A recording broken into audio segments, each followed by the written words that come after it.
दोस्तों मैं अभी 15 डेक पे हूँ, 15th फ्लोर बोल सकते हैं इसको क्रूज़ का।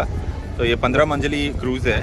आपको मैं बताता रहूँगा इस शिप के बारे में इंफॉर्मेशन। अभी के लिए मैं जो आपको बताऊँगा एक बड़ा मेरा एक ऑब्जर्वेशन था जो मैं आपके साथ शेयर करना चाहता हूँ।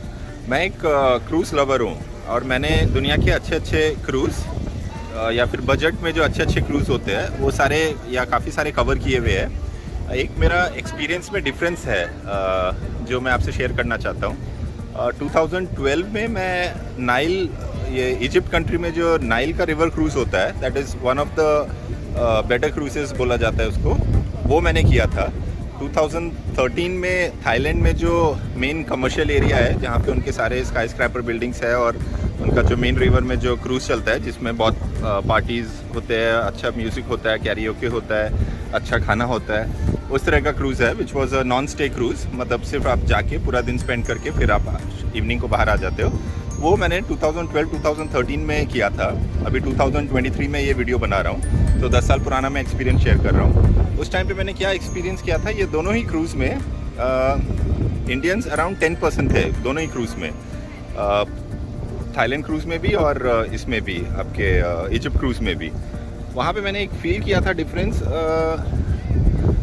जो क्रूज़ के जो स्टाफ होते हैं उनको कुछ एक्स्ट्रा एड ऑन सर्विसेज कुछ ऑफ़र करना होता है अपने गेस्ट को, फिर मतलब जो पेड सर्विसेज होते हैं, तो उनका जो अट्रैक्शन क्राउड जो था वो जिन गेस्ट के ऊपर में टारगेट करते थे या इनको लगता था कि जो गेस्ट इंटरेस्टेड होंगे उनके सर्विसेज में, उस प्रायोरिटी लिस्ट में मेरे को एक विजिबल डिफरेंस मैंने नोट किया था कि वो इंडियंस को प्रेफर नहीं करते थे। वो क्रूज़ के स्टाफ अगर जाके पूछेंगे कि सर हमारे पास में ये फैसिलिटी है, मतलब कुछ पेड फोटोग्राफी के ऑप्शंस है, कुछ भी, तो वो जाके जो ऑफ़र करते थे गेस्ट को, वो मैंने नोट किया था कि वो इंडियंस को नहीं ऑफ़र करते थे, क्योंकि कहीं ना कहीं एक माइंडसेट था या फिर एक पैटर्न था या एक हिस्ट्री था कि इंडियन टूरिस्ट है तो वो पैसा नहीं खर्च करेगा, ये खाली वेस्टर्न टूरिस्ट या फिर यूरोपियन या फिर कोरियंस या फिर चाइनीज़ या फिर अमेरिकन्स वही, या फिर ऑस्ट्रेलियन या जापानीज़, ये कंट्री के लोग हैं जो पैसा खर्च करने वाले टारगेट ऑडियंस होते हैं, तो वो सिर्फ उन्हीं लोगों को जाके ऑफ़र करते थे। जैसे थाईलैंड जो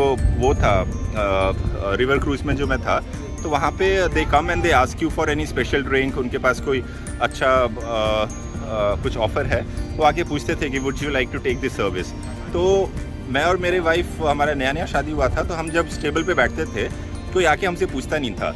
वो अलग बात है, मैं वैसे भी इंटरेस्टेड नहीं होता उन सब चीज़ों में, क्योंकि हमारा एक बजट होता है, उस बजट पे मेरे को पूरा 6 दिन 7 दिन 8 दिन का ट्रिप कंप्लीट करना होता है। तो मैंने नोट किया कि वो आके पूछते भी नहीं थे, दे वर नॉट बॉदर्ड कि इंडियन टूरिस्ट वो सर्विस लेंगे नहीं लेंगे। अगर हम जाके पूछेंगे, उन पे अपना टाइम स्पेंड करेंगे तो वो हमारा सर्विस लेंगे, इनके चांसेस बहुत ही कम हैं।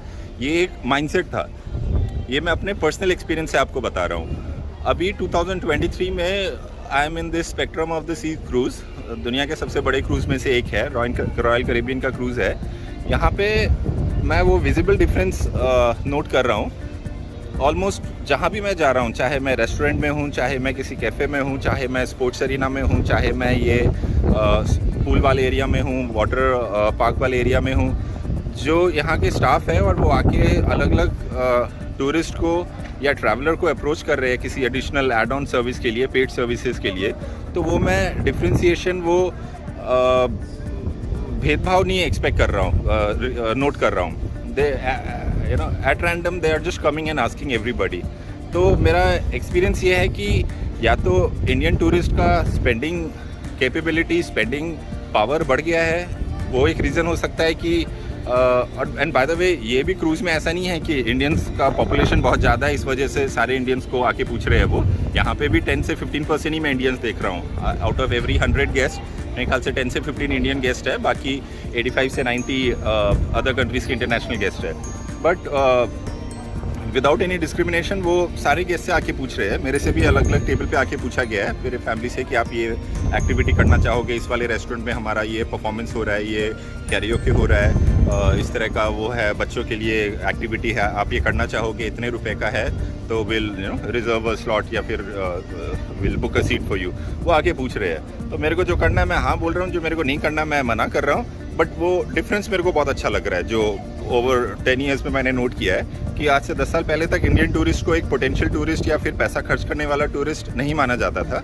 अभी मैं देख रहा हूँ कि या तो इंडियंस का स्पेंडिंग कैपेबिलिटी बढ़ गया है, इस वजह से इंडियंस को भी ना काफ़ी वो जो ऐसे क्रूज़ के जो स्टाफ होते हैं वो अट्रैक्ट करने का कोशिश कर रहे हैं। दूसरा रीज़न ये भी हो सकता है कि डेफिनेटली इंडिया का जो स्टैंडर्ड है, इंडिया का जो इमेज है इंटरनेशनल वर्ल्ड में, ये काफ़ी इम्प्रूव हुआ है पिछले 10 साल में।